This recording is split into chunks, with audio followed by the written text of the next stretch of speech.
बार इच्छाधागिन घुस आती है। वो बहुत गुस्से में थी, आंखें लाल लाल और फन फैलाए हुए आगे बढ़े जा रही थी। वो गांव के जसरत के बेटे को उठाकर अपने साथ ले जाती है। जसरत और उसकी पत्नी अंजू नागिन के आगे बेबस थे, इसलिए अपने बेटे को बचा नहीं सके। मेरा बेटा, वो नागिन मेरे बेटे को उठाकर ले गई। अरे किसी ने मेरे बेटे को बचाया क्यों नहीं? डर के मारे ही किसी ने तुम्हारे बेटे को नहीं बचाया। कुछ लोग गए हैं उस नागिन के पीछे, वापस आएंगे वो लोग, तभी कुछ पता चलेगा तुम्हारे बेटे के बारे में। जो लोग नागिन के पीछे गए थे वो वापस तो आ गए थे, पर उन्हें वो नागिन और जसरत का बेटा कहीं नहीं दिखा। सुबह का समय था, सभी अपने अपने काम में व्यस्त थे। कुछ औरतें कुएं से पानी भर रही थी। तभी झाड़ियों से नागिन निकलकर बाहर आ जाती है। बचाओ बचाओ, ये नागिन फिर से हमारे गांव में आ गई। ये नागिन हमारे बच्चों की तरफ ऐसे क्यों देख रही है? तुम सब मुझे कितना भी मार लो, मुझे कुछ नहीं होने वाला, क्योंकि मैं नागिन हूँ, नागिन, वो भी इच्छाधारी नागिन। पर तुम्हारे बच्चों का क्या? अगर वो एक बार मर गए तो वो मेरी तरह दोबारा जिंदा नहीं हो पाएंगे। इतना बोलकर नागिन सभी बच्चों को उठाकर वहां से तुरंत निकल जाती है। वो मेरी बेटी को उठाकर ले गई, उसे बचा लो कोई। मुनिया के बापू, मेरी बेटी को बचा लो, उसे वापस ले आओ। वो मेरा ना, वो नागिन मेरे बेटे को भी उठाकर ले गई है। वो नागिन मेरे बेटे को भी मार देगी। वो नागिन रोज आती है और हमारे गांव के बच्चों को उठाकर ले जाती है। उनका वो क्या करती है किसी को कुछ नहीं पता। पता नहीं वो जिंदा भी है कि नहीं। इस गांव की हर माँ की गोद सूनी होती जा रही है उस नागिन की वजह से। हम कब तक ये सब सहेंगे? हमारे बच्चों से ही हमारी दुनिया है, वो ही नहीं रहेंगे तो हमारे जीने का भी कोई फायदा नहीं। हाँ, ये बिल्कुल सही है। फिर क्या था, गांव वालों ने एक सांप पकड़ने वाले सपेरे को गांव में बुलाया।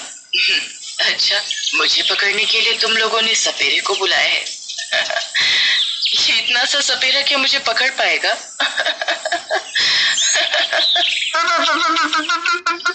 तुम लोगों ने पहले क्यों नहीं बताया कि नागिन इतनी बड़ी है? ये तो बहुत ही बड़ी है।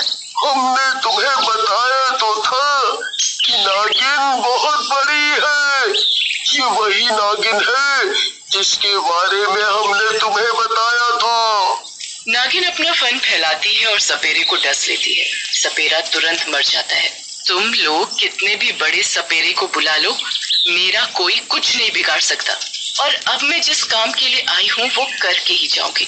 हमने तुम्हारे क्या बिगाड़ा है जो तुम हमारे बच्चों को उठाकर ले जाती हो? उन मासूम बच्चों की क्या गलती? नागिन कभी बिना मतलब के किसी को कोई नुकसान नहीं पहुंचाती, और तुमने तो मेरी दुनिया ही तबाह कर दी। तुम लोगों ने भी मेरे बेटे को मार डाला था, बस मैं उसी का बदला लेने आई हूँ। जैसे मेरी गोद सुनी हुई है, वैसे ही मैं तुम सबकी गोद भी सुनी कर दूंगी। मार डालूंगी सभी बच्चों को। तुम्हारे बेटे को हम क्यों मारेंगे भला? हमने नहीं मारा उसे। तुम्ही ने मारा है। मैंने खुद अपने मन की शक्ति से देखा वो नजारा। एक बार मेरा बेटा इस गांव में घुस आया था। जैसे ही तुम लोगों की नजर उस पर पड़ी तो तुम लोगों ने उसे अपनी लाठियों से मारना शुरू कर दिया। तुम लोगों ने उसे इतना मारा कि उसने तभी अपना दम तोड़ दिया। जब तुम सब वहां से चले गए तब मैं आई थी। वहीं कहीं मेरा बेटा, जब तुम सब वहां से चले गए तब मैं आई थी, वहां जहां मेरा बेटा मरा पड़ा था। उसे उठाकर मैं अपने साथ अपनी गुफा में ले गई। उसके बाद मैंने अपने आप से वचन लिया कि मैं तुम सबके बच्चों को मार दूंगी, जैसे तुमने मारा मेरे बच्चे को। नागिन के बेटे को बहुत बड़ी भूल हुई है।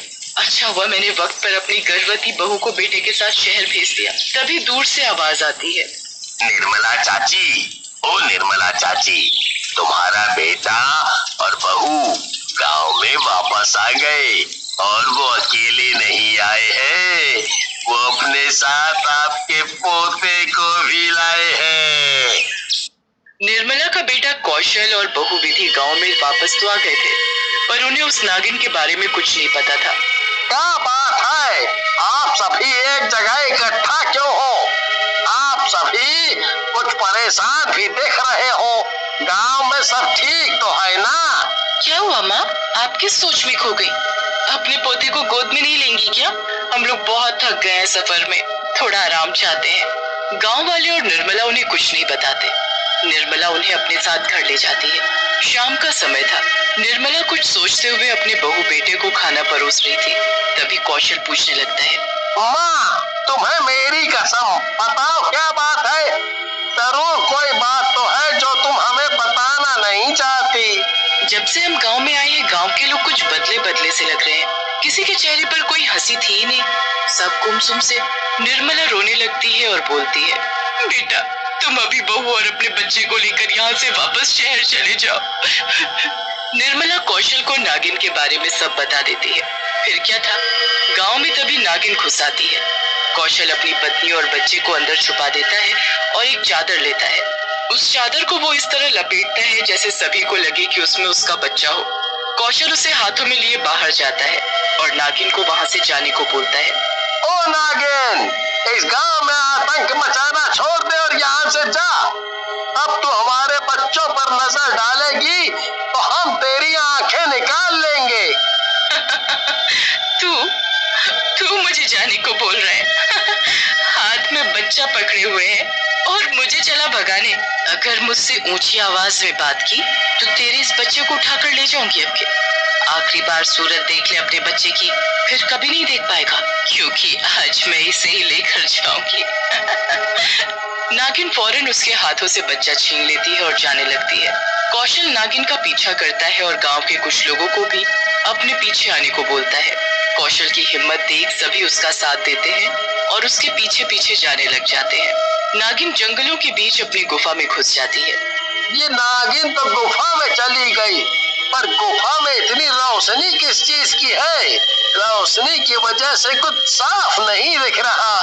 वो तो सब ठीक है, पर तुमने अपना बच्चा उस नागिन के हवाले इतनी आसानी से क्यों कर दिया? कौशल सभी को बता देता है कि उसने सिर्फ बच्चा दिखने का नाटक किया नागिन के आगे। उसमें बच्चा नहीं था, उसमें सिर्फ चादर थी। तभी गुस्से में नागिन बाहर निकलती है। उसने मुझे धोखा दिया। मुझे उस चादर में कोई बच्चा नहीं था। उसे शायद पता नहीं कि मैं नागिन हूँ। नागिन, उसे छोड़ूंगी नहीं। नागिन कौशल को मारने के लिए जैसे ही गुफा से बाहर निकलती है, कौशल पीछे से उसकी गुफा में घुस जाता है।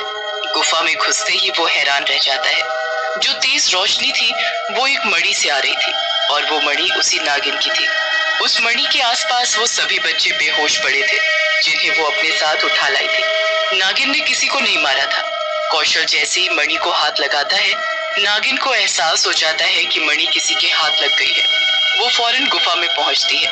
ए लड़के, इस गुफा में घुसने की तेरी हिम्मत कैसे हुई? और तूने मेरी मणि को हाथ लगाया? ला, मेरी मणि मुझे वापस दे। मैं अपने बच्चे से बहुत प्यार करती थी। इन सभी बच्चों को मैं अपना बनाना चाहती थी, पर इन सब ने मुझे माँ कहने से मना कर दिया, तो मैंने इन्हें बेहोश कर दिया। इन्हें मारा नहीं। वो देखो उधर, वो मेरा बेटा है, मर चुका है वो। मैं बस उसे ऐसे देख कर ही जीती हूँ। नागिन की बात सुनकर कौशल को उस पर बहुत दया आती है।